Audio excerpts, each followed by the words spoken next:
this is how we manage the resources on our team. Okay?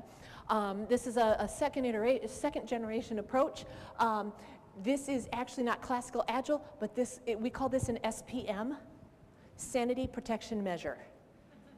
Okay? So each person on the team, okay?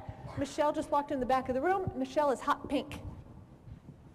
I can look at Michelle's Legos on the board, and I know exactly what Michelle's working on, because here's what this is, right? This is just a big, colorful analog spreadsheet. Each column is a project.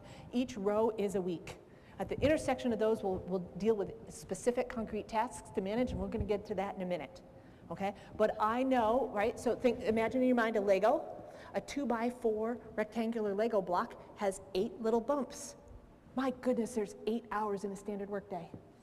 How convenient of those very fine people from Lego.